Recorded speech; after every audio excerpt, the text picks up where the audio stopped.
Terima kasih Mbak Hestik ya di sini kalau tidak salah peserta kita lebih dari 100 orang ya Alhamdulillah sore ini. Baik Ibu dan Bapak dan juga rekan-rekan sekalian ya tanpa berpanjang lebar ya ikan sepat, ikan gabus, ikan lele makin cepat makin bagus tidak bertele-tele. Kita sambut bersama narasumber kita Dr. Yudi Wahyudin dengan tema paparan Sistem Sosial Ekologi Lamun untuk Kesejahteraan Manusia. Mungkin nanti saya ingatkan juga untuk sesi diskusi, pertanyaan ataupun tanggapan dapat ditulis pada kolom chat dan juga langsung bisa dengan raise hand. Baik, untuk itu kepada Pak Yudi, waktu dan tempat dipersilakan Pak. Baik, Alhamdulillah. Bismillahirrahmanirrahim. Assalamualaikum warahmatullahi wabarakatuh. Waalaikumsalam warahmatullahi Salam wabarakatuh. warahmatullahi Selamat Belum. siang dan salam sejahtera untuk kita semua. Bagi teman-teman yang ada di bagian timur, selamat sore. Alhamdulillah wa syukrulillah la ni'amillah la hawla wa la quwata illa billah. Allahumma sholli ala sayyidina Muhammad wa ala ali sayyidina Muhammad.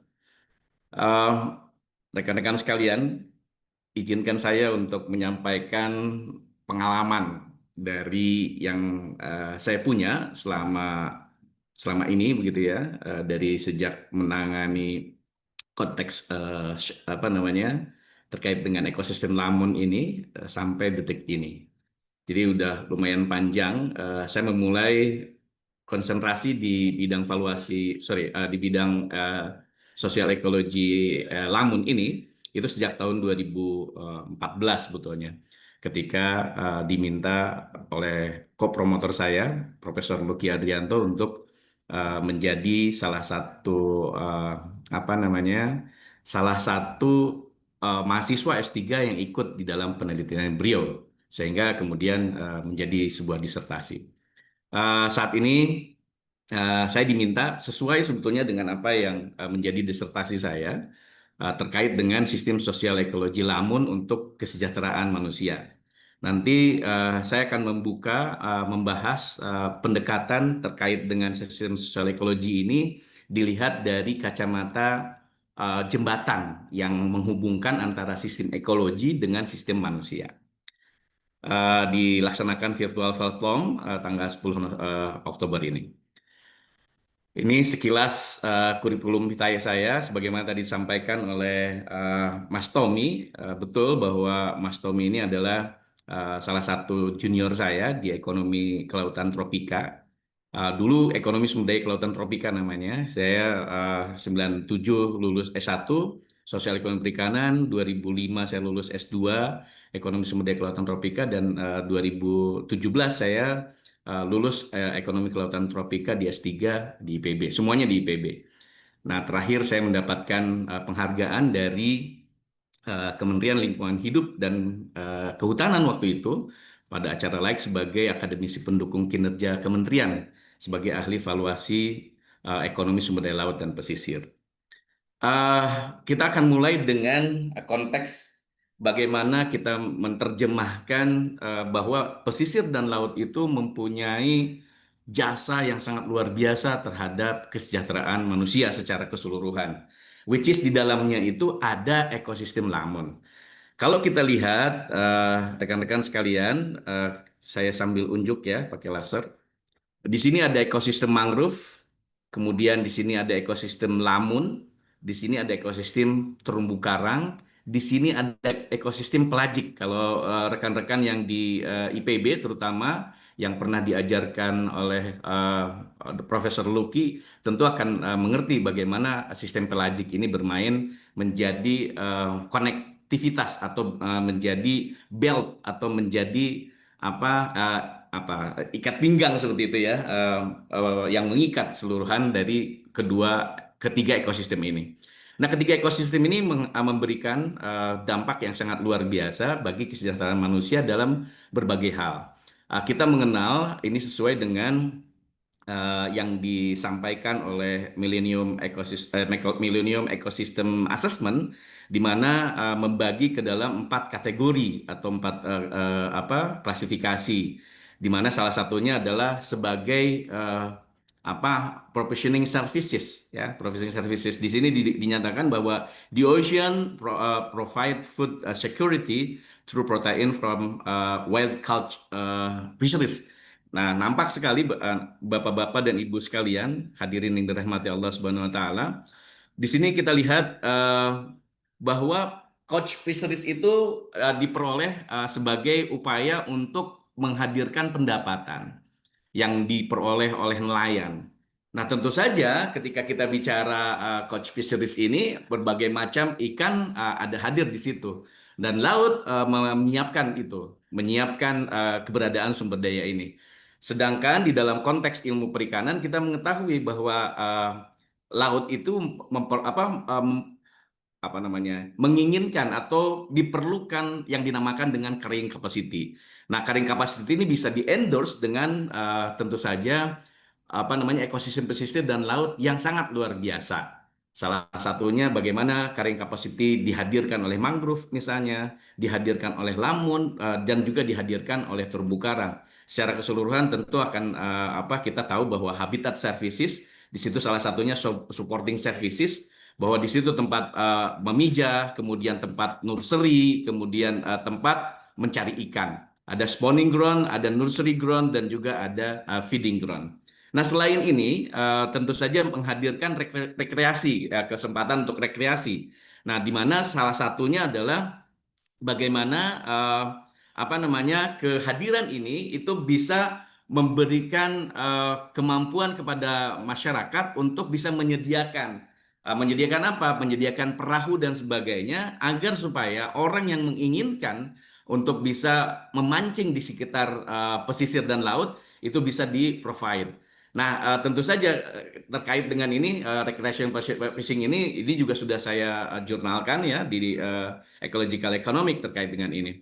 Nah, tentu saja berkaitan dengan bagaimana konektivitas itu sebagai salah satunya diklasifikasikan sebagai culture services. Nah, selain ini juga ada kemampuan untuk diving, ada penyediaan untuk diving, di mana diving ini lebih banyak sebetulnya di terumbu karang terutama, tetapi tidak menutup kemungkinan misalnya di wilayah yang diperlukan untuk lamun dan sebagainya sebagai educational atau research field ya dari mangrove ya dari lamun itu sendiri. Nah, selain yang lain adalah ada shoreline protection misalnya. Lalu kemudian ada sequester karbon. Kita tahu bahwa sequester karbon ini bisa dihadirkan oleh ekosistem terutama yang ada di darat itu ekosistem mangrove. Kemudian yang ada di perairan itu ekosistem lamun sebetulnya. Nah, ekosistem lamun ini tentu saja bisa memberikan dampak terhadap penyimpanan karbon. Nah, karbon sangat penting untuk menghadirkan oksigen nantinya dengan adanya fotosintesis begitu. Lalu kemudian ada marine resources, lalu ada kemampuan misalnya untuk menghalangi mangrove ini menghalangi abrasi, tetapi fungsi ini juga bisa dihadirkan oleh lamun seperti itu. Karena magnitude dari magnitude gelombang yang menuju ke pantai itu akan di-break dulu, akan dihalang dulu oleh terumbu karang, kemudian dihalang lagi oleh lamun sehingga magnitudo semakin berkurang, lalu terakhir dihalangi atau di-break oleh atau dipecah oleh keberadaan ekosistem mangrove sehingga ketika sampai ke coastal atau ke pantai menjadi berkurang atau bisa tidak menimbulkan abrasi seperti itu. Nah, selain ini tentu saja ada beberapa hal lain yang terkait dengan biodiversity dan sebagainya. Nah, kita akan lihat lagi secara keseluruhan bahwa berdasarkan Costanza et al. Tahun 2014, dia mencoba untuk mengelaborasi bahwa sumber daya alam ini, di dunia ini ada yang dinamakan dengan sumber daya alam. Lalu kemudian ada sumber daya manusia. Nah, dua sistem ini pasti akan berbeda tuh. Bagaimana sumber daya manusia punya sistem sendiri, kemudian sumber daya alam punya sistem sendiri. Nah, kemudian di samping sumber daya manusia, ada juga sumber daya buatan, di mana sumber daya buatan ini tidak akan mungkin bisa ada begitu kalau tanpa ada keterlibatan manusia di dalamnya. Nah, terkait dengan sumber daya buatan ini, tentu saja itu akan bisa mengendorse apakah dia bisa memberikan manfaat kepada manusia, apa secara ekologi, ekonomi, dan juga sosial misalnya. Juga untuk mengendorse apa keberagaman dari sumber daya alam yang ada, supaya misalnya salah satunya adalah restorasi atau rehabilitasi dan sebagainya. Nah, ke apa kedua ini ada yang dinamakan dengan sumber daya sosial. Nah, sumber daya sosial ini di situ juga ada sistem yang berlaku di mana apa manusia itu melakukan upaya untuk memanfaatkan sumber daya, kemudian manusia juga mencoba untuk melakukan apa pengelolaan sumber daya supaya apa? Supaya sumber daya alam bisa apa dijaga secara berkelanjutan. Nah, tentu saja kita coba akan hubungkan bagaimana hubungannya antara kedua ini dengan kesejahteraan manusia. Nah, keduanya, di mana misalnya salah satunya, kalau ekosistem sumber daya alam itu tidak bisa langsung dia memberikan kesejahteraan kepada manusia. Tidak akan, kalau misalnya tidak ada yang dinamakan dengan interaksi. Nah, interaksinya dalam bentuk apa sebetulnya? Inilah yang kemudian bisa disebutkan dalam bentuk jasa ekosistem. Tadi saya sudah sebutkan ada empat apa namanya ada empat klasifikasi. Pertama adalah regulating services, yang kedua adalah provisioning services, kemudian yang ketiga adalah habitat atau supporting services, dan yang terakhir adalah culture service. Nah, interaksi inilah yang kemudian menghadirkan kesejahteraan manusia seperti itu. Kita akan lihat apa di beberapa slide berikutnya bagaimana keterkaitan antara sistem sosial sistem ekologi dengan sistem sosial ini. Nah, kemudian rekan-rekan sekalian, kita coba melihat dari konteks ekosistemnya bahwa ada interaksi. Ya, ada interaksi antara ekosistem yang satu dengan ekosistem lainnya. Di dalamnya ada juga yang dinamakan dengan dampak manusia. Kita lihat misalnya yang kelima itu ada dampak manusia, dia bisa berdampak kepada alam, alam juga bisa berdampak kepada manusia. Tergantung bagaimana manusia kemudian berasosiasi atau beradaptasi dengan keberadaan sumber daya alamnya. Tentu saja ini akan ada aliran fisik, ada aliran organik, ada aliran apa partikel-partikel, migrasi fauna dan sebagainya. Sebagaimana kita tahu bahwa ekosistem sendiri kan didefinisikan sebagai hubungan timbal balik antara ekosistem biotik dan antara sistem biotik ada atau antara lingkungan biotik dengan lingkungan abiotik misalnya seperti itu. Lalu kemudian kita lihat detail ilustrasi jasa ekosistem sebagai penyedia ikan. Dalam konteks ini adalah provisioning services misalnya. Kita lihat berdasarkan, saya adopsi dari Adrianto, guru kita semua, bahwa ekosistem, di dalam ekosistem itu ada stok ikan. Ya, di situ ada kepadatan stok, ada apa struktur umur ikan, ada lingkungan abiotik, di mana di situ di dalamnya ada suhu, salinitas, konsentrasi, oksigen, kualitas dan sebagainya, dan juga ada lingkungan biotik. Di situ ada pemangsa, ada mangsa, predator prey ya dalam ini. Kemudian ada interaksi antar seluruh jenis ekosistem. Nah, ke segenap ini itu akan bisa menghadirkan spillover namanya. Ya, spillover untuk bisa dimanfaatkan. Bentuk spillovernya seperti apa? Yaitu ikan. Ikannya apa? Ikan yang tumbuh dewasa seperti itu. Saya ilustrasikan biasanya seperti akuarium. Akuarium dikasih dua jenis apa ikan, satu jantan, satu betina misalnya. Suatu ketika dinamika terjadi begitu, dia akan bertumbuh kembang menghadirkan sebuah populasi. Nah, populasi itu kalau didiamkan kemungkinan besar akan semakin memadat. Nah, daya dukung lingkungan perairan itu juga akan apa namanya akan berkurang. Sehingga diperlukan upaya untuk disingkirkan atau bukan disingkirkan sebetulnya menyingkir bahkan. Kalau di alam itu dia bisa menyingkirnya ikan-ikan yang besar ini keluar dari ekosistem yang ada gitu. Nah, disitulah kemudian apa manusia bisa menangkap dengan alat tangkap yang dimiliki untuk bisa menghadirkan jenis ikan tertentu misalnya.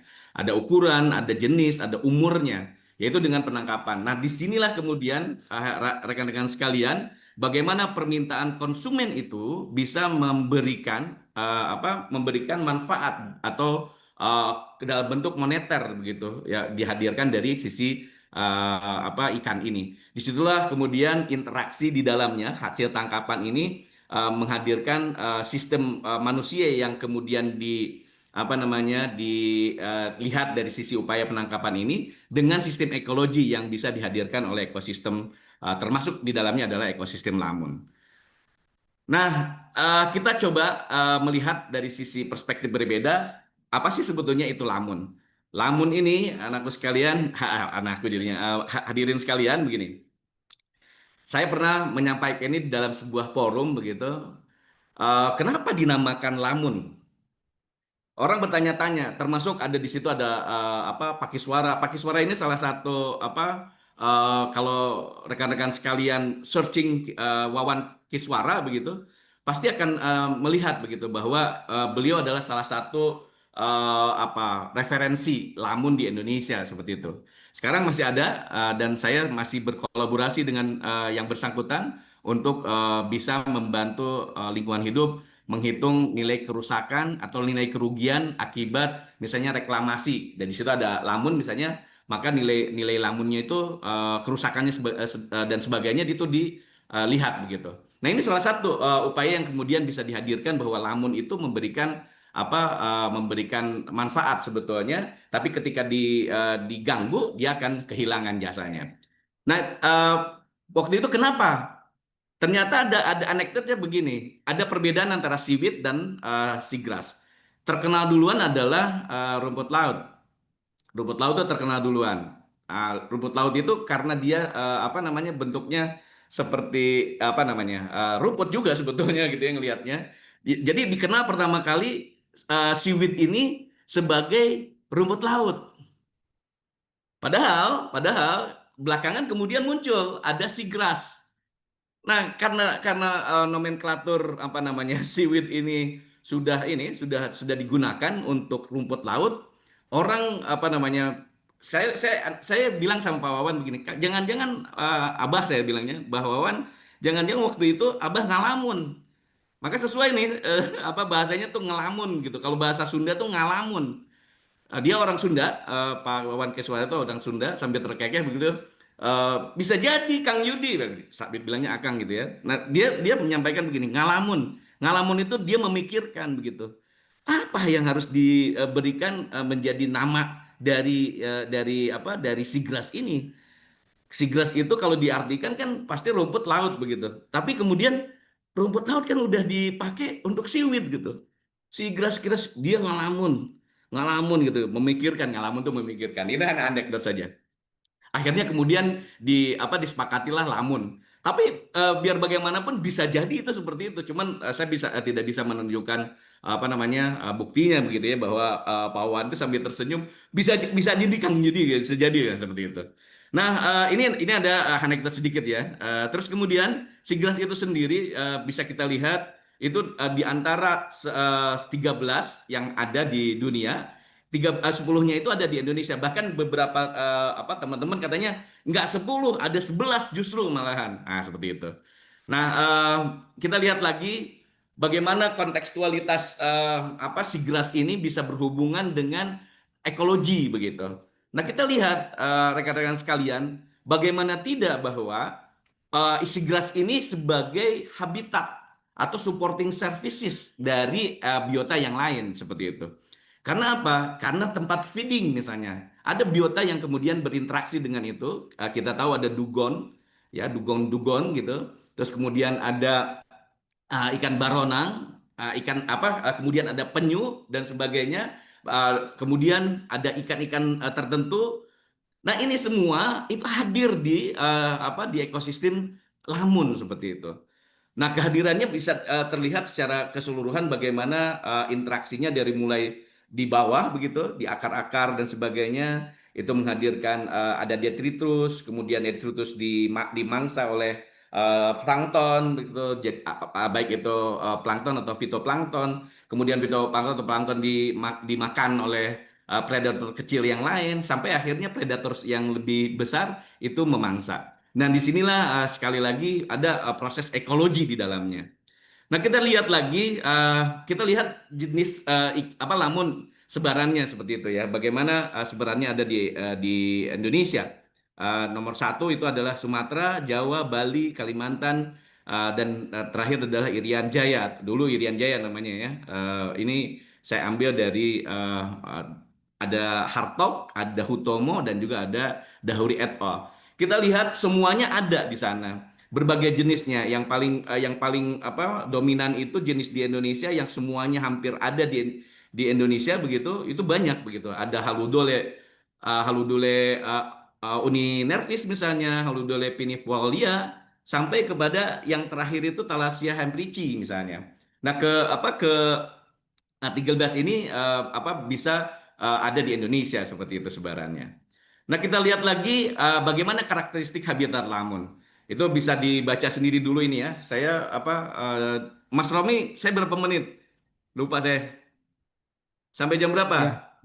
Ya, masih ada 8 menit lagi, Pak. Oke, siap. Jadi, Nah, ya. ada sifat hidup, ada karakteristik area penyebaran lamun, lalu kemudian ada apa fungsinya. Bisa kita lihat ada fungsi fisik misalnya, ada fungsi kimia, termasuk di dalamnya tadi ada konten apa namanya lingkungan abiotik misalnya, lingkungan fisiknya fisik fisik di situ begitu, pasir dan sebagainya misalnya. Terus ada konten fungsi biologi sampai kepada fungsi sosial ekonomi seperti itu.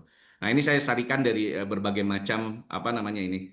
Nah, Bapak dan Ibu sekalian, hadirin yang dirahmati Allah bisa mencari aja searching disertasi saya di situ ada ada terkait dengan ini atau bisa juga saya sharing di sini. Lalu kemudian kita lihat sistem sosial ekologi sebagaimana tadi saya sampaikan, saya coba blended semuanya hubungan antara sistem sosial ekologi dan sistem manusia. Ada ecological process di sini, di mana ecological process ini salah satunya menghadirkan ecosystem services sebagaimana tadi disampaikan oleh apa namanya Costanza et al. Tahun 2014. Lalu kemudian ecosystem services ini yang menghadirkan yang dinamakan dengan good and services. Termasuk di dalamnya ekosistem apa Lamon ya. Nah, good services ini, anakku sekalian, hadirin yang dirahmati Allah, itu bisa menghadirkan overuse begitu. Dan overuse itu menimbulkan masalah, problem ya. Problem ini akan kemudian mempengaruhi yang dinamakan dengan ekologi, proses ekologi, dan juga dia bisa mempengaruhi proses-proses pemberian ekosistem services. Nah, problem ini tentu saja akan berkaitan nanti dengan bagaimana dia menjadi faktor pengurang. Nah, sistem ini secara keseluruhan itu dinamakan sebagai sistem sosial ekologi atau ecological system. Lalu bagaimana dengan manusia? Manusia itu memanfaatkan good and services ya dengan cara apa? Dengan cara penangkapan misalnya atau dengan cara pengumpulan kerang itu dikumpulkan, ikan itu ditangkap begitu. Lalu kemudian ada juga dipancing dan sebagainya. Itu akan bisa menghadirkan yang dinamakan dengan benefit. Tetapi good service lainnya itu bukan hanya benefit dalam konteks ikan. Bisa jadi salah satunya adalah tadi saya sampaikan dia mampu untuk meredam gelombang dari arah laut begitu. Sehingga magnitud dari gelombang tersebut menjadi berkurang gitu. Nah, itu adalah salah satunya avoid cost gitu. Jadi biaya menghindarkan sehingga itu benefit yang bisa dihadirkan dari keberadaan ekosistem lamun salah satunya. Lalu kemudian benefit ini secara keseluruhan tentu saja akan menghadirkan yang dinamakan dengan value, net value ya. Nah, net value ini secara keseluruhan kan tadi ada problem di dalamnya. Nah, problem ini itu akan menimbulkan yang dinamakan dengan cost ya, biaya. Nah, biaya ini kemudian akan mengurangi net value kalau kemudian tidak dikelola atau tidak dimitigasi. Nah, konteks ini yang sistem di dalam manusia itu ada di situ. Jadi dia ada sistem pemanfaatannya seperti apa, sistem pengolahannya, kemudian dan sebagainya dan seterusnya. Sistem penjualan misalnya atau sistem bagaimana upaya penangkapan dengan menghadirkan perahu itu tidak dimiliki misalnya oleh nelayan sehingga nelayan itu harus misalnya bagi hasil dengan apa namanya dengan yang punya kapal dan sebagainya. Itu adalah sistem sendiri. Nah, sistem ini yang dinamakan dengan sistem manusia, ya, human system. Nah, human system dan ecological system itu bersatu di tengah. Itu yang dinamakan dengan interaksi good and services, gitu ya. Nah, inilah yang kemudian kita namakan social ecological system, sehingga keberadaannya secara keseluruhan akan terlihat bagaimana manusia mendapatkan manfaat dari keberadaan ekologi lamun misalnya. Lalu kemudian lamun bisa memberikan keberlanjutan sosial ekologi kepada manusia. Jadi manusia bisa mendapatkan manfaat atau benefit. Dan ketika kemudian manusia tiba baliknya apa? Dia harus mengelola supaya lamun itu tetap ada gitu, berkelanjutan. Nah, ini oleh karena itu kita namakan ada kerangka penilaiannya, hadirin sekalian, bagaimana total nilai ini dapat diperoleh dengan melihat nilai ekologi, nilai sosial, juga nilai ekonomi. Nah, kedua nilai ini berdasarkan kepada apa? Kepada barang dan jasa yang dihadirkan oleh ekosistem. Di mana ekosistem ini dipengaruhi oleh struktur dan proses ekosistem. Ada fungsi-fungsi ekosistem di dalamnya, yaitu regulating services, habitat services atau supporting services, production services atau provisioning services, dan juga culture services atau information services. Secara keseluruhan kontennya adalah seperti ini. Ya, kemudian bagaimana caranya untuk bisa melakukan penilaian? Nah, penilaiannya salah satunya adalah berbasis pada harga pasar. Kita membutuhkan upaya untuk harga hipotetik berdasarkan market goods misalnya. Lalu ada pendekatan langsung dan tidak itu pendekatannya. Ada juga pendekatan tidak langsung. Dalam hal ini dengan menggunakan non market goods ya. Bisa digunakan dengan preference atau reveal preference atau bahasa yang lain. Nah, tentu saja ini berkaitan dengan misalnya salah satunya CVM gitu ya. Nah, ini beberapa teknik untuk mengkalkulasi bagaimana keterkaitan konteks nilai ini bisa dengan supply base, kemudian market base, cost base dan sebagainya. Ini saya ambil dari UNEP tahun 2014. Lalu kemudian ada non market ya dengan demand base misalnya, atau yang paling paling mudah dengan menggunakan value transfer. Tetapi kemudahan ini harus ada justifikasi. Nah, ini kontennya ada bisa unit value, ada WTP function, ada juga dengan menggunakan meta analisis. Nah, kita lihat salah satunya bagaimana perkembangan CVM, Contingent Valuation Method, 50 tahun terakhir. Kuncinya adalah untuk menghadirkan ini kita dapat menentukan populasi sebagai untuk diambil sampelnya, lalu kemudian diwawancari sehingga dia akan membentuk sebuah nilai seperti itu. Nilainya salah satunya adalah bagaimana consumer surplus dan producer surplus serta net rent itu bisa diperoleh. Nah, ini kemudian dihadirkan dengan menggunakan sistem wawancara ya, wawancara di lapangan untuk bisa bagus gitu ya, dengan tingkat representatif yang tinggi. Tentu saja jumlah contohnya harus tinggi. Ada beberapa hal penting yang harus dipikirkan, ada koefisien kepercayaan, ada ketelitian yang harus dikehendaki, dan juga ada pertimbangan waktu, tenaga, dan biaya. Semuanya dikombin. Sehingga kemudian ketika kita melakukan penelitian terkait dengan ini perlu penyesuaian sesuai dengan pertimbangan waktu, tenaga, dan biaya. Lalu kemudian dari situ hasilnya kemudian ditabulasi, hasil dari tabulasi kemudian dianalisis. Dianalisis dengan menggunakan apa? Dengan menggunakan ya valuasi ekonomi. Salah satunya misalnya kalau dalam konteks ikan itu dengan efek on production misalnya. Kalau misalnya dalam konteks recreation fishing misalnya tadi itu dengan menggunakan travel cost method. Nah, ini salah satunya ya bagaimana kita mencoba untuk melakukan kalkulasi dengan menggunakan efek on production, kemudian ada travel cost method ini. Nilai-nilainya ya tinggal dimasukkan saja ke sini hadirin sekalian gitu ya kalau sudah mengerti nanti, atau kalau enggak perlu pelatihan ya untuk menghadirkan ini, atau lewat simulasi yang lain. Nah, ini ada tekniknya, bisa tinggal memasukkan saja untuk menghadirkan nilainya ya. Ada dengan menggunakan linear atau juga non-linear.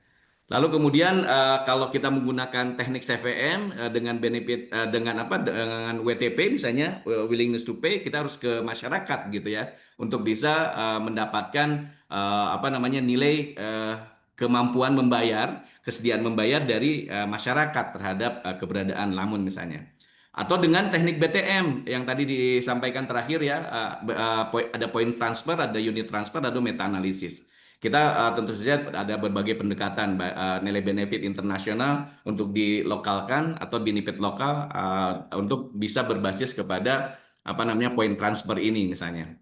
Lalu kemudian ada juga yang berkaitan dengan seagrass fishery linkages gitu ya. Ini saya kembangkan dengan menggunakan pendekatan Barbier ya. Tapi saya modifikasi itu dari Barbier tahun 2012. Terus saya modifikasi untuk jadi di Sigras begitu. Nah, konteksnya bagaimana kemudian di sini P dikali dengan perubahan dari perubahan dari harvest begitu ya, itu akan dipengaruhi oleh perubahan dari Sigras nih. Delta S itu adalah Sigras begitu. Q itu adalah coefficient catchability begitu. R itu adalah intrinsic growth rate dari ikan, kemudian C itu adalah cost of extraction. Sementara alpha ini adalah koefisien dari perubahan dari ekosistem seagrass seperti itu. Nah, sehingga dengan demikian nilai ekonomi dari ekosistem seagrass ini bisa dikalkulasi. Nah, memang ini hanya sekedar hanya sekedar untuk membicarakan saja. Ketika misalnya kita harus bagaimana caranya ya nggak bisa hanya dalam waktu 15 sampai dengan 25 menit ini disampaikan. Tapi secara keseluruhan Sigas Fishery Linkages ini sangat mungkin dilakukan karena sudah pernah saya publikasikan di dalam jurnal yang nanti akan saya sharing di belakang. Nah, ini caranya dengan cara Siglas Fishery Linkages ini bisa dimulai dari T misalnya berapa banyak gitu ya, tahun berapa tahun gitu. Nah, ini dihadirkan dengan melibatkan analisis GIS terhadap keberadaan ekosistem. Jadi basisnya adalah luasan ekosistem seagrass gitu ya, ekosistem lamun. Lalu kemudian harvest ya, harvest itu adalah produksi yang kemudian kita bisa lihat dari tahun ke tahun gitu, series. Lalu kemudian harga, kemudian cost of extraction per tahun juga. Lalu kemudian kita bisa mendapatkan TR ini. Ya, TR ini total revenue. Total revenue itu sebetulnya ya ini apa namanya harga dikali dengan harvest itu adalah total revenue. Lalu kemudian perubahan harvest juga bisa ketahuan begitu, sehingga diperolehlah perubahan akibat lamun itu bisa diketahui seperti itu. Ya. Nah, bagaimana caranya ya relatif dengan software ada Excel, ada SPSS, ada sampai dengan ke Impes. Tapi saya sendiri dalam disertasi saya menggunakan Excel gitu ya yang lebih mudah karena juga langsung bisa mengestimasi nilai seperti itu. Lalu kalau kita hubungkan bagaimana jasa ekosistem ini untuk kesejahteraan manusia, nah bisa kita lihat ada kategori jasa. Ini dulu saya buat ada sekitar 23. Saya ngambilnya itu sesuai dengan The Gold et al. Begitu. Tetapi kemudian di peras itu menjadi 17 ya, 17 barang dan jasa. Karena ada beberapa yang kemudian digabungkan gitu. Nah, ini disediakan oleh ekosistem laman atau tidak? Misalnya iya, kemudian kalau tidak ada data sebetulnya yang ini. Yang air tawar ini tidak gitu ya. Tapi kalau tidak ada data ini bukan berarti tidak ada fungsinya. Bisa saja ada karena kemampuan kita untuk bisa menilai kualitas udara akibat yang diakibatkan atau yang di-provide dari ekosistem lamun tuh belum bisa diketahui begitu. Nah, ini cara ya tadi sudah saya sebutkan misalnya dengan menggunakan teknik EOP ya atau dengan TCM. Kalau EOP ini basisnya ya EOP ini menghadirkan misalnya berapa yang termanfaatkan ya. Ini di sini ada ada eh, ibaratnya keseimbangannya ya antara harga pasar dengan demand yang ada gitu. Dan demand ini kebetulan itu terbentuk dari hasil kalkulasi tabulasi yang kita lakukan dengan menggunakan pendekatan survei ya. Di sini ada surveinya ada 40 orang gitu. Kalau kita lihat signifikansi F-nya sangat luar biasa gitu sehingga bisa menghadirkan nilai nanti dari sini.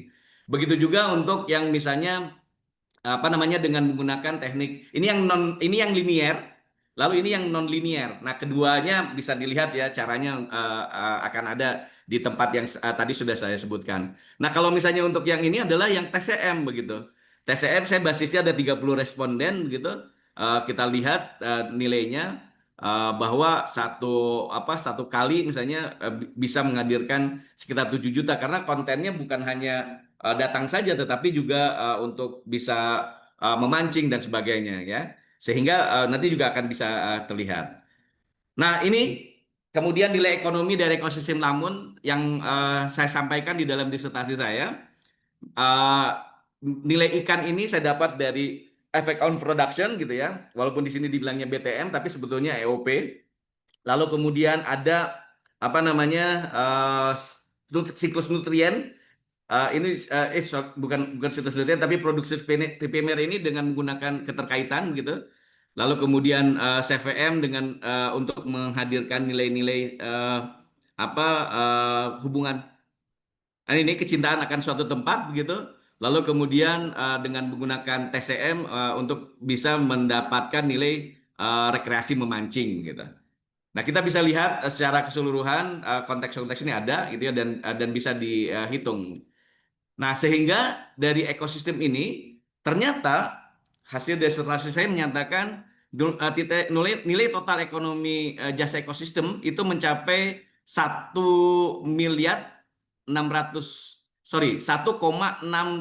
miliar per hektar per tahun. Ini yang disampaikan. Sehingga suatu ketika misalnya ada reklamasi, kemudian nilai kerugiannya bisa dihitung atau tidak bisa misalnya. Dengan cara apa? Dengan cara membuat perhitungan berapa luasan yang rusak, lalu kemudian kita bisa mendapatkan tinggal dikalikan saja dengan nilai ini, lalu kemudian berapa lama durasi waktunya bisa 10 tahun, bisa 5 tahun, jadi tinggal dikali saja seperti itu. Oke, sebentar lagi nih ya, mohon maaf. Ini kerangkanya, Bapak dan sekalian, bagaimana kemudian kita mencoba untuk mengelolanya dengan urgensi yang kita punya nilai ini, kita harus lihat dari sisi sebuah sistem gitu ya, sistem lokal itu mempengaruhi sistem regional mempengaruhi ekosistem laut besar, sampai kepada sistem laut global. Ini secara keseluruhan menjadi yang harus kita pikirkan. Makanya ada istilah misalnya thinking globally, acting locally. Jadi bagaimana kemudian kita membuat kerangka pengelolaan secara lokal, misalnya untuk menghadirkan ekosistem ini kesehatannya bisa ditumbuhkan dengan cara menanam kembali ekosistem lamun misalnya. Lalu kemudian ini bahasa lain dari pengolahan terpadu yang saya ambil juga dari Adianto et al. Ini kerangka sumber daya pengolahannya, bagaimana interaksi antara ekosistem lamun itu bisa memberikan aliran barang dan jasa, tetapi secara keseluruhan juga harus ada perlindungan dan rehabilitasi yang dilakukan agar semuanya bisa berjalan berkelanjutan. Nah, ini tujuan utama pembangunan berkelanjutan kita tahu lah ya, ada 3 prinsip pembangunan berkelanjutan secara keseluruhan, bagaimana interaksi antara biologi dengan sosial itu menghadirkan resource conservation, antara biologi dengan ekonomi menghadirkan productivity, antara sosial dan ekonomi menghadirkan equity, sementara irisan semuanya itu bisa hadir sustainable well-being atau kesejahteraan manusia. Nah, ini tujuan pembangunan berbasis ekosistem. Nah, ini desain kebijakannya. Bapak-bapak dan ibu sekalian, hadirin yang dirahmati Allah, bisa menentukan gitu ya, ada konservasi stok ikan, penetapan daerah konservasi habitat lamun misalnya, lalu kemudian ada menyediakan tenaga kerja sampai kepada mengurangi kelebihan kapasitas tujuan ekonomi dengan cara pengembangan armada untuk bisa menangkap ikan ke laut lepas. Oh, sampai ada 17 nih ya, sampai kemudian menyediakan penerimaan pemerintah berupa PES misalnya. Bagaimana PES itu kemudian bisa menjadi endowment fund untuk ke semua. Nah, untuk ini saya coba untuk merunut begitu ya apa yang sudah saya lakukan begitu. Dimulai dengan International Conference tahun 2016, The Economic Loss of Seagrass Habitat Local Fisheries Eastern gitu ya, nanti bisa di-download di sini. Lalu kemudian ada jasa ekosistem lamun untuk kesejahteraan manusia. Kemudian ada analisis biologi ekonomi perikanan lamun begitu ya, pendekatannya ekonomi perikanan tentu saja. MSY di situ maksimum economic yield. Ini yang saya tadi sampaikan terkait dengan artikel di Q1 terkait dengan social ecological system untuk recreational fisheries gitu ya, untuk recreational fishing. Lalu kemudian ada analisis ekonomi keterkaitan sampai terakhir ada blue finance gitu ya, bagaimana wakaf model mangrove, seagrass dan coral ecosystem itu dilakukan untuk bisa mendapatkan keberlanjutan dari sumber daya untuk kesejahteraan manusia. Demikian yang bisa saya sampaikan. Mohon maaf Pak Mas Tommy agak panjang. Mudah-mudahan bisa memberikan insight yang berbeda dalam memahami sistem sosial ekologi, terutama penekanannya dalam konteks nilai bagi kesejahteraan manusia. Terima kasih. Wallahu yaqulu haq wa yahdi sabil. Wassalamualaikum warahmatullahi wabarakatuh. Waalaikumsalam warahmatullahi wabarakatuh. Terima kasih banyak Pak Yudi yang telah memaparkan secara komprehensif tadi, ya, mulai dari bagaimana existing lamun secara ekologi ya, sampai bagaimana keterkaitannya. Saya nggak sampai hati mengkat tadi poin-poin yang disampaikan menarik semua itu Pak Yudi ya. Jadi sampai akhir kita bisa dengarkan paparan dari beliau. Nah, tadi beberapa yang saya catat ya, bagaimana sistem sosial ekologi dari sebuah tumbuhan lamun itu sendiri ya, dimulai dari bagaimana ecological proses ya, kemudian interaksinya dengan human system gitu ya, sehingga kita dengan bagaimana kerangka tadi kita bisa melihat bagaimana interaksinya dan bagaimana poinnya tadi kepada kesejahteraan manusia ya. Bagaimana lamun ya, tumbuhan yang barangkali yang kalau kita di darat ini melihat rumput ya tidak terlalu penting, kita lihat ya ternyata secara sistem sosial ekologi dia memiliki impact yang cukup tinggi ya terhadap kesejahteraan manusia. Kita bisa hitung sebenarnya tadi dipaparkan oleh Pak Yudi juga metode perhitungannya secara valuasi, sehingga nilai yang baik itu yang tangible ya maupun intangible ya, langsung ataupun tidak langsung, itu bisa diukur nilainya. Ketika kita mendapatkan nilai mangrove yang tinggi, dampaknya adalah kita tentu akan memiliki perhatian yang lebih gitu ya, terkait dengan aspek kebijakan tentunya.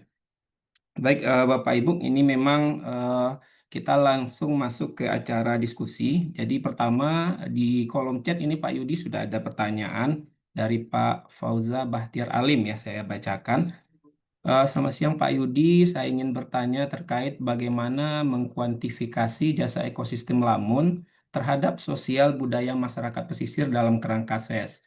Ketika jasa ekosistem lamun seringkali tidak diketahui atau disadari oleh masyarakat lokal, tidak mengenali lamun secara langsung ya, misalnya kebiasaan kulturalnya ya seperti gelining di area intertidal ya secara terbatas untuk memenuhi kebutuhan sehari-hari. Nah, mungkin langsung saja satu pertanyaan dulu Pak Yudi, silakan. Oke, baik.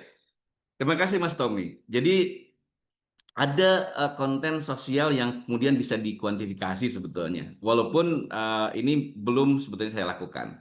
Kenapa seperti itu? Bapak-bapak sekalian, kalau bapak dan ibu sekalian misalnya eh, ada di sekitar satu daerah ya, yang dia itu di depannya itu ada ekosistem lamun. Maka bapak dan ibu sekalian akan melihat pada sore hari itu masyarakat ya, masyarakat dalam hal ini ibu-ibu itu membawa anak-anaknya, terutama saya di Bintan ya, karena saya melakukan ini penelitiannya di Bintan begitu. Membawa anak-anaknya untuk memanfaatkan apa? Memanfaatkan keberadaan ekosistem lamun untuk mendapatkan kerang. Jadi dia hanya dengan menggrabbing, jadi ibu-ibu ini bawa anak-anak tuh dengan apa? Membawa ember begitu. Kemudian dia grab ke bawah gitu ya. Terus kemudian dicari itu hebat itu. Tangannya tuh dapat saja bisa menemukan itu yang dinamakan kerang. Nah, kerang ini kemudian diambil, dimasukkan ke dalam ember tentu saja ya. Dan itu dilakukan secara bersama-sama oleh beberapa komunitas, baik itu misalnya di Berakit, di utara di utara dari Pulau Bintan ya, tapi sebelah timur, timur utara, ya, utara timur itu ya. Timur sebelah utara lah seperti itu, pantai timurnya. Terus kemudian ada di Malang Rapat sampai ke Teluk Bakau begitu. Dan mereka bisa bisa melakukan itu pada saat sore hari saat itu keadaan surut begitu. Di mana atraksi ini kemudian bisa kita endorse untuk menjadi atraksi yang berbasis budaya begitu. Ya, budaya sama seperti hanya misalnya di Papua kalau Bapak dan Ibu sekalian pahami, itu ketika orang ingin menangkap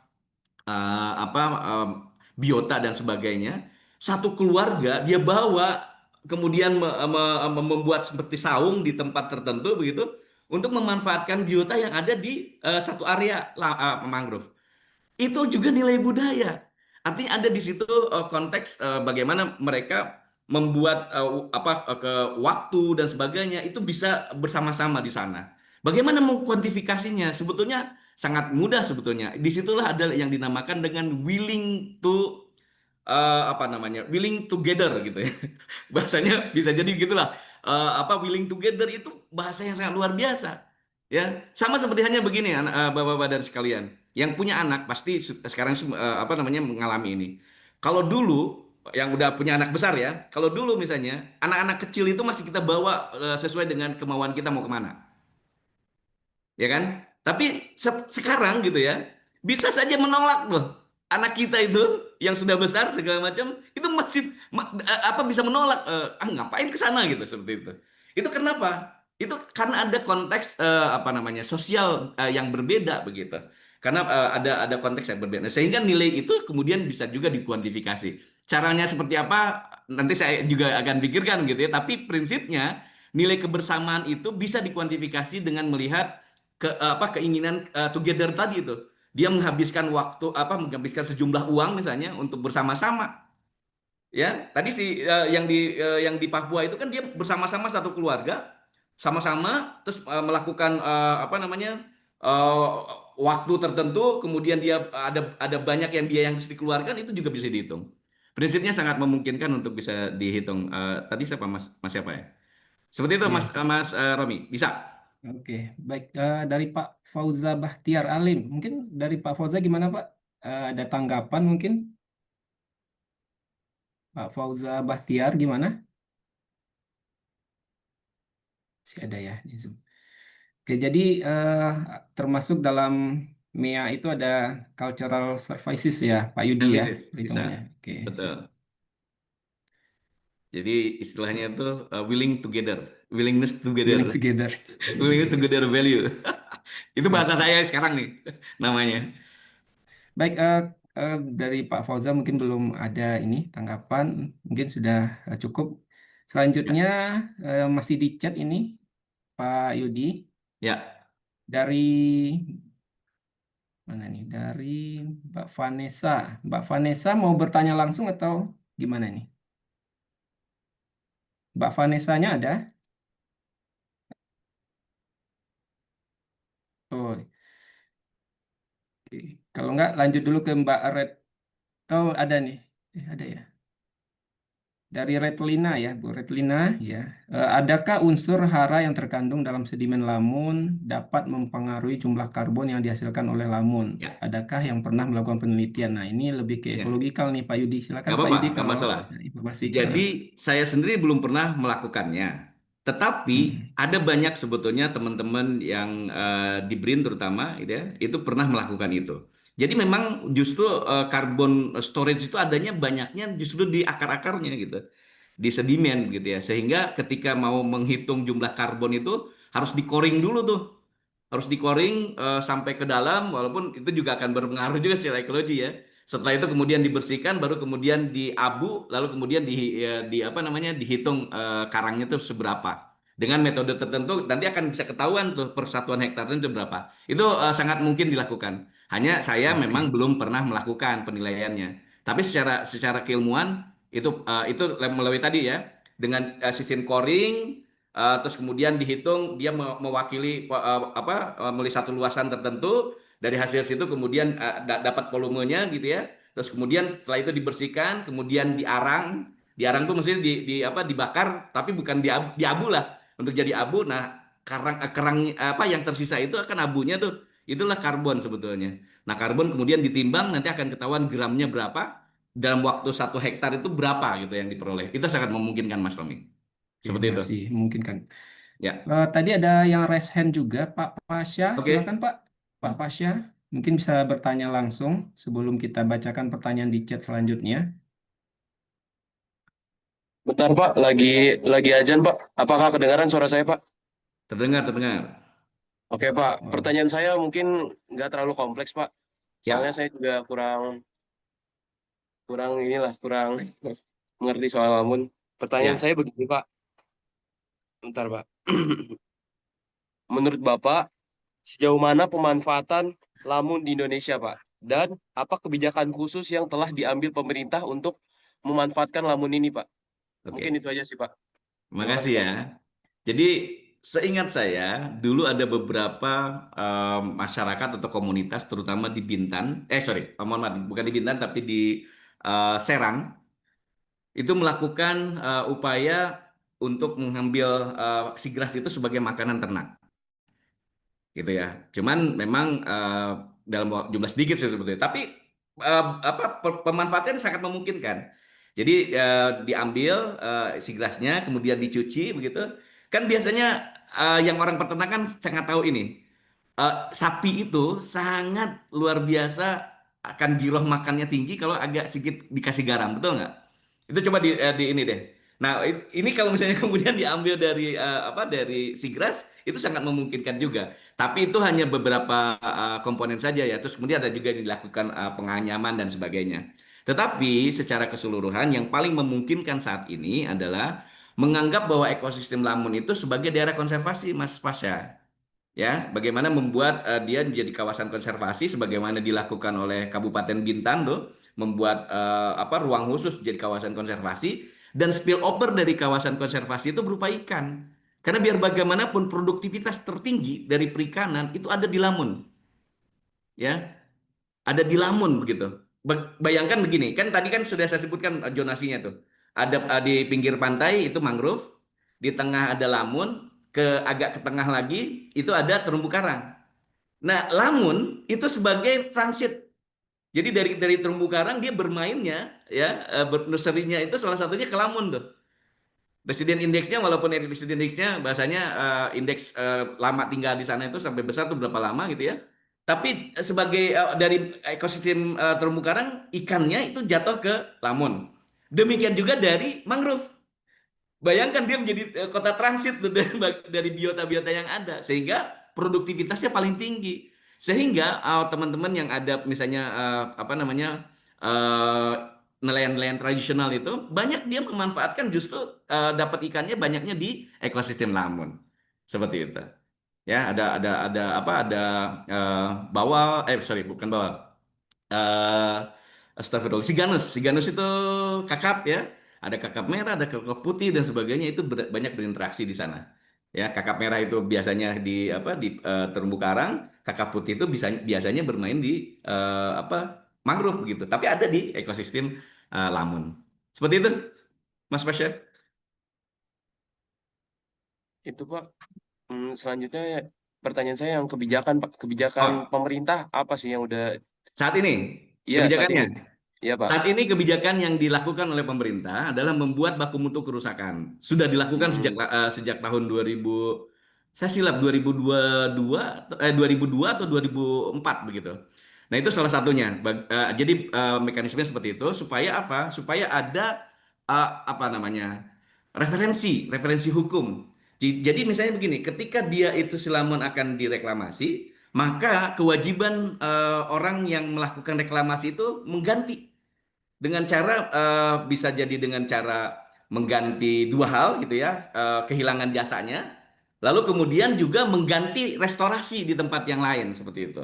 Dan itu wajib dilakukan. Sekarang itu saya lakukan itu. Ya, saya diminta oleh apa Kementerian Lingkungan Hidup Kementerian Lingkungan Hidup terutama begitu ya.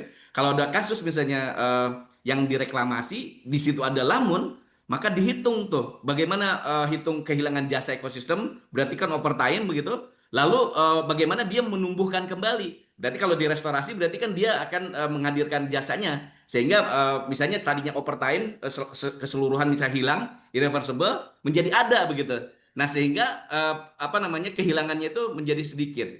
Oleh karena itu misalnya kerugiannya pun bisa dikurangi kalau misalnya kemudian bisa apa dilakukan dengan apa restorasi ini. Dan ini sekarang kebijakannya pemerintah pusat dalam hal ini KLH setiap kali apa melakukan kunjungan terutama verifikasi lapangan untuk menghitung apa namanya kerugian lingkungan hidup salah satunya adalah lingkungan hidup keberadaan ekosistem Lamun untuk dihitung seberapa rusaknya itu harus diganti dan dibayar sebagai PNBP kepada negara.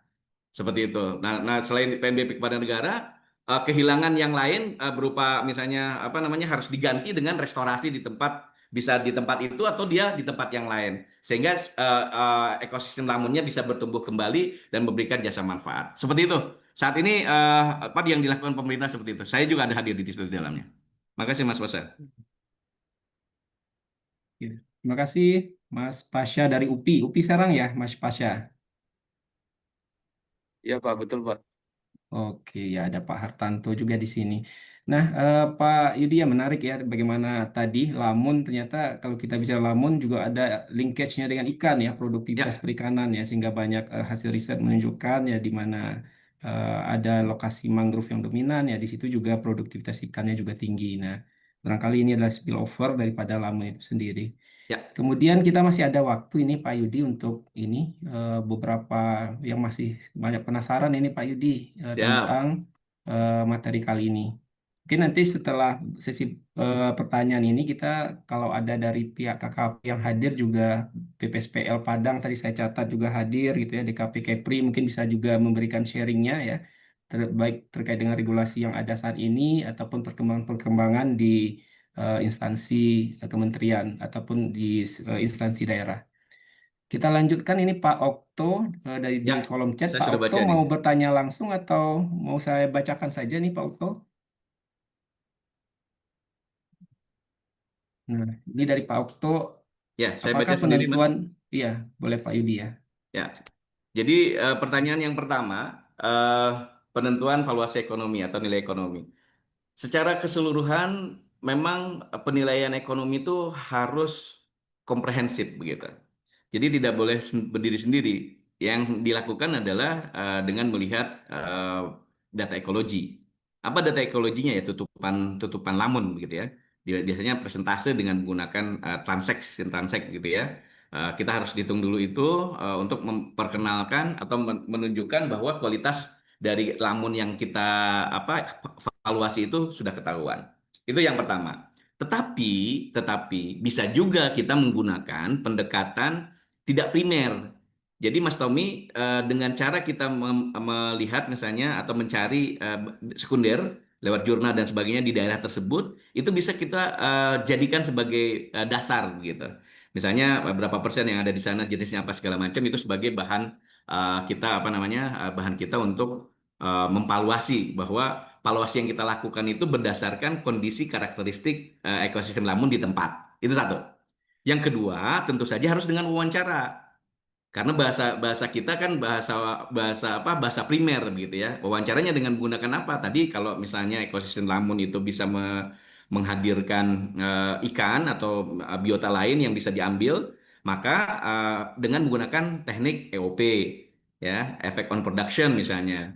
Lalu kemudian kalau di Lamun itu banyak orang yang memanfaatkan daerah tersebut untuk wisata memancing karena banyak di Bintan itu mancing tuh mancing di apa di sekitar Lamun.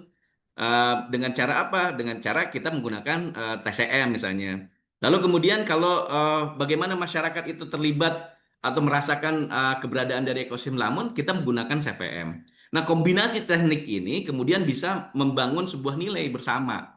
Nah, sementara nilai-nilai lain kita bisa gunakan dengan menggunakan misalnya benefit transfer method misalnya yang tentu saja bisa didekati dengan nanti bisa dilihat tuh di transparansi saya seperti itu ya.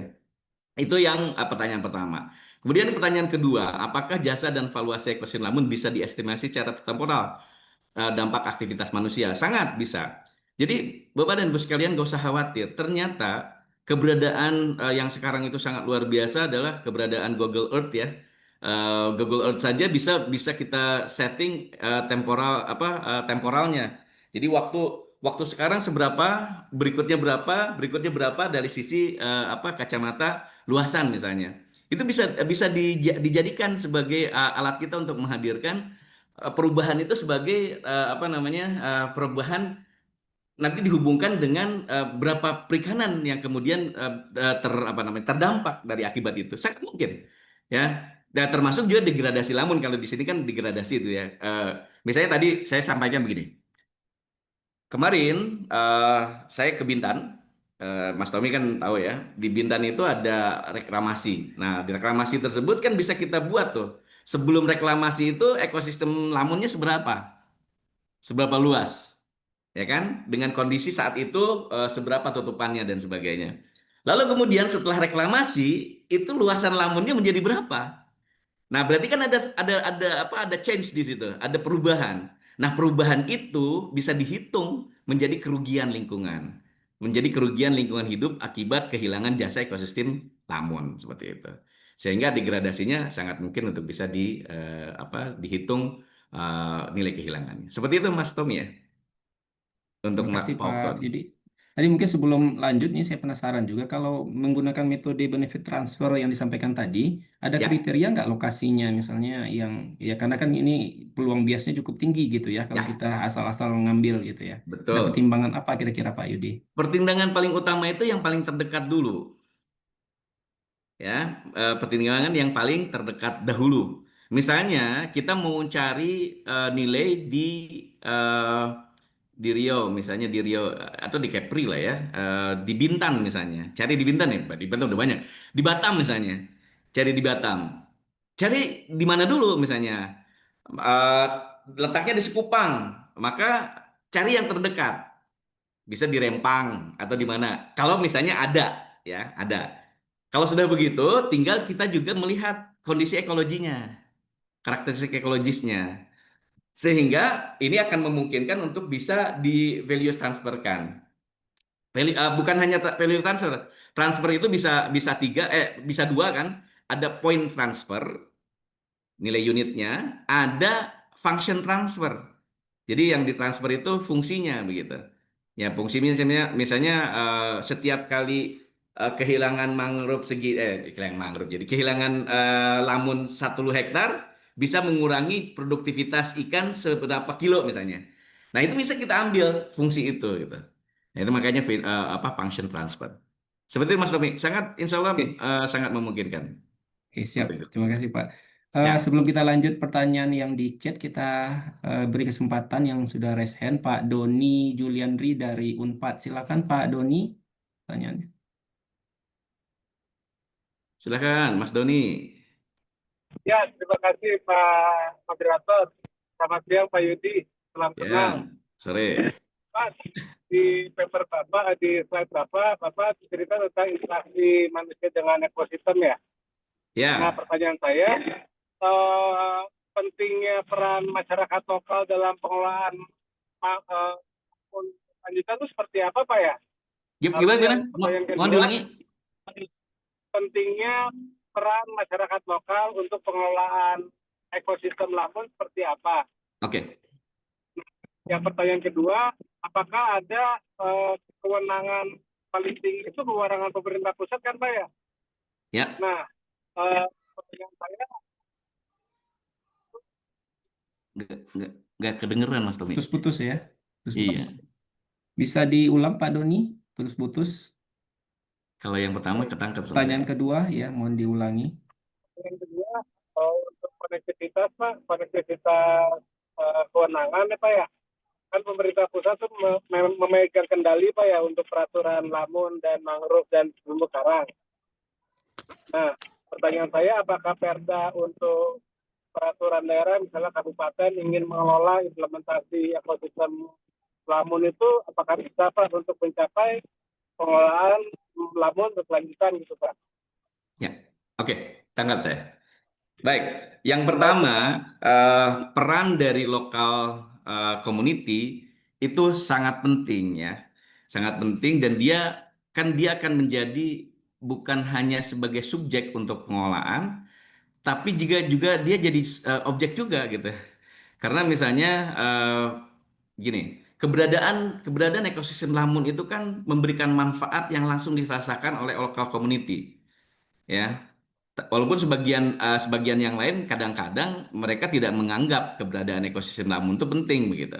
Tapi bagi orang yang di perikanan terutama itu sangat menganggap bahwa ekosistem lamun itu penting gitu. Jadi perannya adalah mengendorse mereka untuk ikut terlibat dalam pengelolaan berbasis masyarakat misalnya, ya yang dia lakukan sendiri. Dan ini juga inline sebetulnya dengan pertanyaan yang kedua. Walaupun peraturan pemerintahnya itu ada di tingkat pusat, tetapi justru kan kita mengenal ada istilah RZ ya, rencana zonasi wilayah pesisir. RZ itu ada dua. Ada RZ yang di provinsi, ada RZ yang di secara keseluruhan nasional. Nah, yang di provinsi itu dengan Perda, Mas Fahri. Dengan Perda, terus kemudian dari Perda itu dia juga bisa mengeluarkan turunannya begitu kan, yang berlaku secara lokal. Jadi pengelolaan ekosistem lamun itu berada di provinsi karena dia berada di di 12 mil begitu. Jadi nggak akan ada konten apa namanya pengalihan itu. Tapi selama dia merefer kepada peraturan di atasnya. Kan memang peraturan harus hierarkional ya, dari mulai undang-undang dasar sampai kepada peraturan desa misalnya seperti itu. Gitu Mas Fahri ya. Ya, baik Pak Yudi. Tapi kalau misalnya untuk komunitas involvement itu community involvement, apakah bisa bagaimana caranya membuat kelompok untuk peduli mangrove gitu di daerah itu, Pak? Peduli Untuk mengajaknya, lamun ya gitu saya. Maksudnya ya. sorry, lamun ya Pak. Ya Mohon ya maaf. ya. Ya, dengan cara tadi gini. Kan ketahuan ya bahwa orang yang pengguna itu dia pasti akan mempunyai keinginan untuk melindungi dari pengguna mangrove ya. Apa jadi ikutan mangrove. Pengguna lamun itu punya keinginan untuk melindungi supaya dia masih bisa memanfaatkan keberadaan ekosistem lamun untuk kebutuhan pemenuhan jasa ekosistem yang dihadirkan. Nah, sehingga dilibatkan dalam misalnya apa namanya buat kelompok, kemudian dari kelompok buat programnya termasuk di dalamnya program sadar lingkungan misalnya, terus kemudian apa sadar sadar sigras ya, terus kemudian dia juga bisa membuat peraturan desa sendiri yang dimana kemudian itu dijadikan dimasukkan gitu ya dengan di kabupaten misalnya atau dari setelah kabupaten ke provinsi dan sebagainya. Itu sangat mungkin apa dengan membuat misalnya pospak pospakwas kalau dulu kan adalah kelompok masyarakat pengawas gitu. Eh, awalnya sih untuk yang apa yang berkaitan dengan perikanan, tapi juga bisa dilakukan untuk lamun. Kalau kemudian di daerah tersebut dilakukan atau dijadikan sebagai daerah konservasi. Nah, kehadiran daerah konservasi ini bisa di setting dengan menggunakan perda juga seperti itu.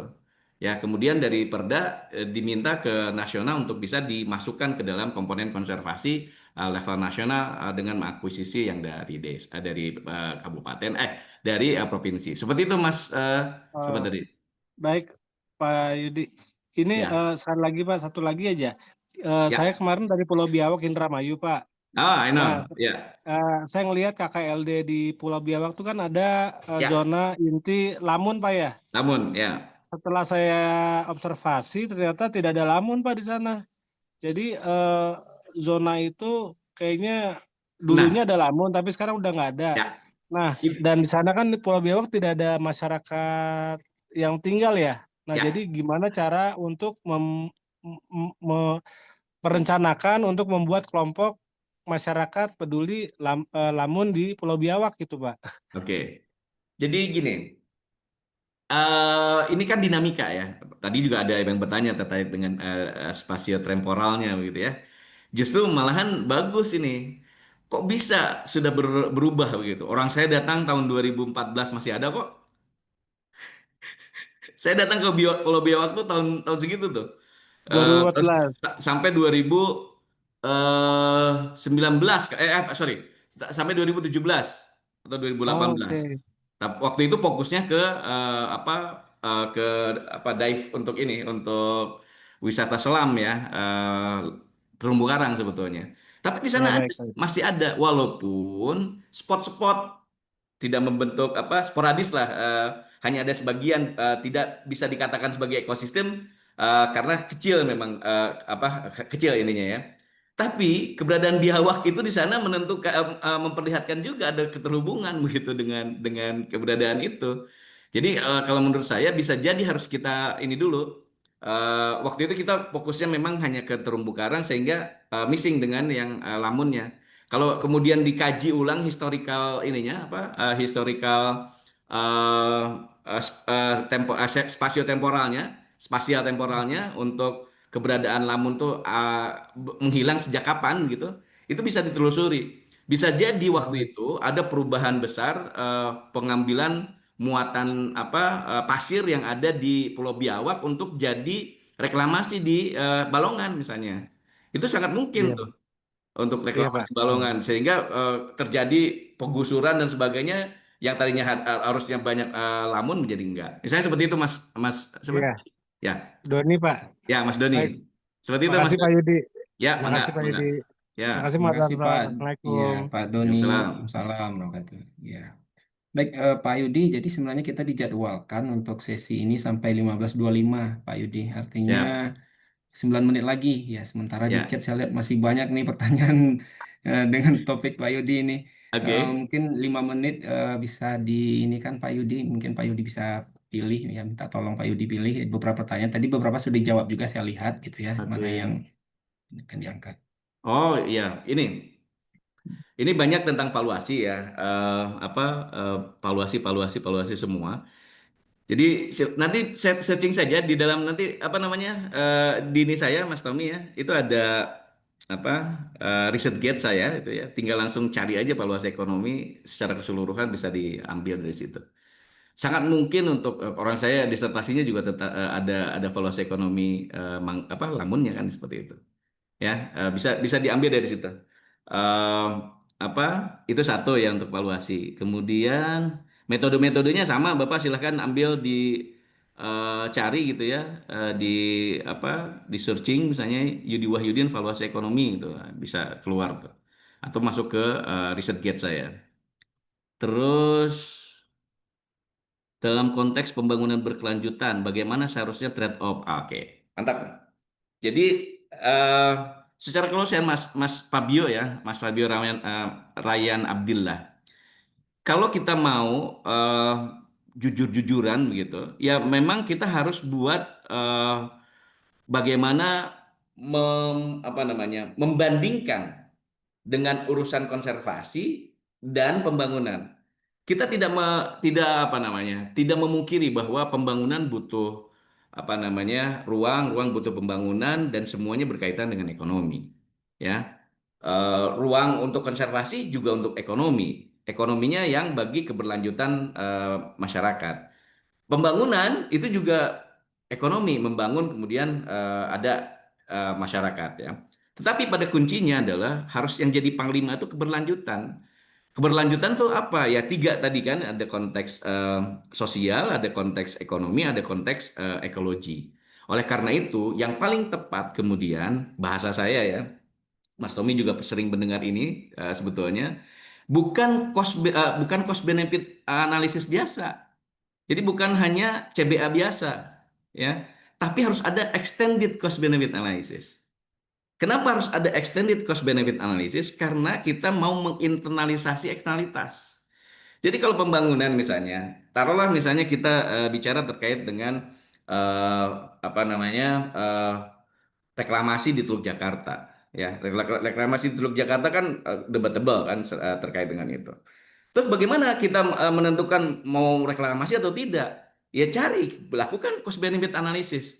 Karena gini, ketika kita hanya melihat reklamasi itu dari sisi tataran in situ, maka yang itu akan bias nilai. Karena kerusakan itu bukan hanya terjadi di reklamasi setempat, tapi bisa jadi di tempat yang lain sebagai source-nya. Misalnya dia ngambil pasirnya dari mana gitu. Dia tempat dia ngambil pasir itu terbuka untuk terjadi kerusakan dan itu tidak menjadi bahan ukuran. Yang diukur itu hanya in situ saja, ex situnya kagak gitu. Sehingga faktor internalisasinya tidak berlaku secara baik begitu. Jadi nilai yang apa yang masih debatable sebetulnya. Tapi kalau dia sudah memperhitungkan internalisasi eksternalitas baik in situ atau ex situ, maka nilai itu akan bisa terlihat apakah ini menarik untuk dikonservasi atau kemudian dibangun. Kalau kan ada pembangunan itu butuh supaya yang lain itu tidak merasa dirugikan. Dengan cara apa? Tadi kan saya sudah sebutkan misalnya satu luasan mangrove apa lamun yang di reklamasi itu 1 hektar, maka dia harus membangun atau menumbuhkan 1 hektar lain di tempat lain sebagai pengganti. Kalau itu bahasa AMDAL kan seperti itu. Bahkan di bahasa AMDAL itu 3 kali lipatnya. Jadi 3 kali misalnya 1 hektar yang hilang, maka dia harus tumbuhkan di tempat yang lain 3 hektar begitu, supaya dia bisa menutupi begitu. Karena kan nggak ada keberhasilan dari konteks rehabilitasi itu sangat terbatas. Kalau kemudian tidak ada masukan segala macam juga akan hilang begitu. Nah, maka muncullah upaya untuk harus ada misalnya pemetaan di mana lokasi-lokasi yang terbaik yang sesuai untuk bisa dilakukan apa namanya pengganti dari ekosistem yang hilang yang terdampak. Seperti itu. Oke. Baik, menarik sekali ya Pak Yudi tentang Oh, sosial ecological system ada Pak ini ya. Wawan ini. Wawan Ya ada. Iswara, guru saya, senior kita nih. eh, Kang Wawan, kita iya sapa dulu Pak Yudi. Assalamualaikum. Abah Wawan nih. Alhamdulillah, lupa baru ingat. Masya Allah, kan? Assalamualaikum. Masya Nuhun, Allah. punten hilap bergabung. Siap, siap. Ya, Tadi terima saya kasih. cerita terkait dengan ngalamun, Pak. Ya, mangga-mangga. Apa itu? Baik, silakan, silakan Mas Tommy, silakan. Baik, Pak Yudi, jadi tadi ketika kita bicara cost benefit, extended cost benefit analysis ya mungkin yang lebih familiar, lebih sering mendengar analisis kelayakan investasi ya, tetapi Ya, barangkali belum memasukkan unsur extended tadi ya. ya, Kelayakan investasi hanya menghitung bagaimana biaya-biaya yang bisa ya, diukur ya, tetapi yang tidak dihitung tadi, yang tidak bisa terukur secara moneter ya, barangkali itu juga akan dimasukkan. Begitu juga dengan benefitnya, segi keuntungannya.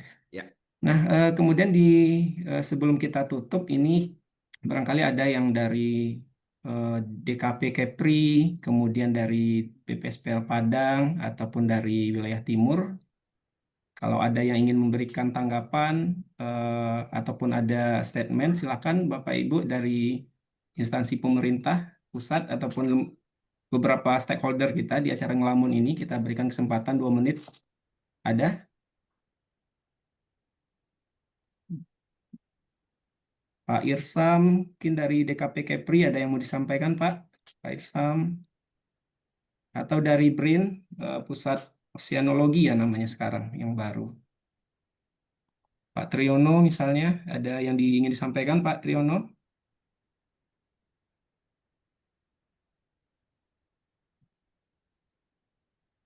Mungkin lagi melamun materi tadi nih, Pak Yudi ya.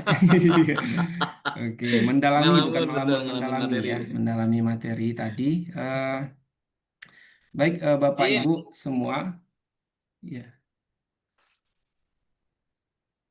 ya, ada Pak Irsam. Iya. siap. Oke, gimana Pak? Ya. Assalamualaikum warahmatullahi wabarakatuh. Mohon izin Waalaikumsalam. tadi Salam warahmatullahi. menyimaknya sudah di pertengahan ya.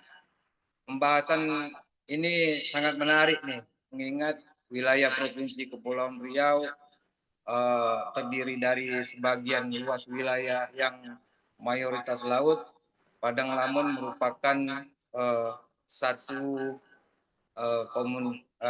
suatu komunitas yang banyak untuk di wilayah Provinsi Kepulauan Riau. Nah, memang Padang Lamun ini memang perlu kita lestarikan secara bersama-sama mengingat dampak yang diberikan sangat banyak manfaat oleh masyarakat karena di area Padang Lamun itu tersendiri banyak terdapat biota-biota yang saling bergantungan. Di samping itu Padang Lamun juga merupakan kalau di sini itu istilah saya way of life, menjadi gaya hidup masyarakat untuk seperti yang Bapak sampaikan tadi, berkarang, kemudian sebagai bahan pembelajaran juga bagi anak-anak cucu, bagaimana cara melihat kerang yang tertanam di padang lamun, kemudian bagaimana cara melihat kepiting yang tertanam oleh tanah yang ada di padang lamun. Nah, ini menjadi kebiasaan-kebiasaan masyarakat tradisional pesisir kita. Oleh karena itu, mohon sekiranya rekan-rekan dari pusat ketika ada job-job terkait hal ini, mohon wilayah Provinsi Kepulauan Riau menjadi target untuk dikembangkan khususnya di Padang Lamun ini. Mungkin tanggapan dari kami itu Pak, lebih dan terkurang mohon maaf. Bila taufiq wal hidayah. Assalamualaikum warahmatullahi wabarakatuh. Waalaikumsalam Waalaikumsalam warahmatullahi wabarakatuh. wabarakatuh. Terima kasih Pak Sam dari langsung sebagai stakeholder kunci juga ya di Provinsi Kepulauan Riau yang memang eh, cukup dominan Lamun di sana. Baik, Bapak Ibu hadirin sekalian, kita sudah sampai, tidak terasa kita sudah sampai di penghujung acara Sigras Voice yang ke-10 ya, ngelamun sore-sore. Eh, kita mengucapkan terima kasih yang sebesar-besarnya kepada Pak Yudi Wahyudin ini yang sudah memaparkan materi yang sangat menarik ya. Sebelum kita tutup, barangkali ada closing statement dari Pak Yudi. 1 menit, Pak. Dipersilakan Pak Yudi. Iya. Jadi eh, statementnya satu ya. Kalau kita mau menghargai pencipta, salah satunya adalah dengan menghargai keberadaan jasa ekosistem yang dihadirkan oleh ekosistem Lamun. Dengan begitu kita bersyukur atas keberadaan ekosistem tersebut, karena ekosistem tersebut mampu memberikan kesejahteraan bagi kita. Itu saja. Keren ya, Pak Yudi. Baik, sebelum ditutup, kalau misalnya ada informasi yang ingin disampaikan dari Lembaga Konservasi Indonesia, Mbak Hesti, Mbak Susan, ada informasi, Mbak?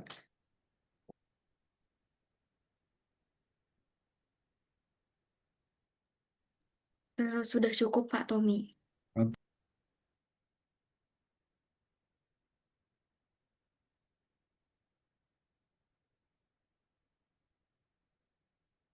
Demikian acara ngelamun kita sore hari ini. Semoga apa yang kita dalami hari ini menambah spirit dan komitmen kita dalam menjaga ekosistem pesisir Indonesia, khususnya untuk ekosistem lamun. Akhir kata, saya Tommy Ramadona selaku moderator. Mohon pamit undur diri, mohon maaf atas salah kata. Sampai berjumpa lagi dalam diskusi Sigras Voice ataupun dalam kegiatan berkaitan dengan lamun di masa yang akan datang. Terima kasih, selamat sore dan tetap semangat dalam menjaga lamun dan menjaga bumi yang biru. Saya tutup. Assalamualaikum warahmatullahi wabarakatuh. Waalaikumsalam warahmatullahi wabarakatuh. Terima kasih Mas Tommy. Ya, terima kasih Pak Yudi. Oke, Terima kasih, terima Bapak. kasih semuanya, Bapak Ibu rekan-rekan semua. sekalian yang sudah Pak Tommy. luar biasa ini Iya. sampai akhir. Terima kasih Bapak. Terima kasih banyak. Lagi. Oke, Terima kasih Ya, Pak.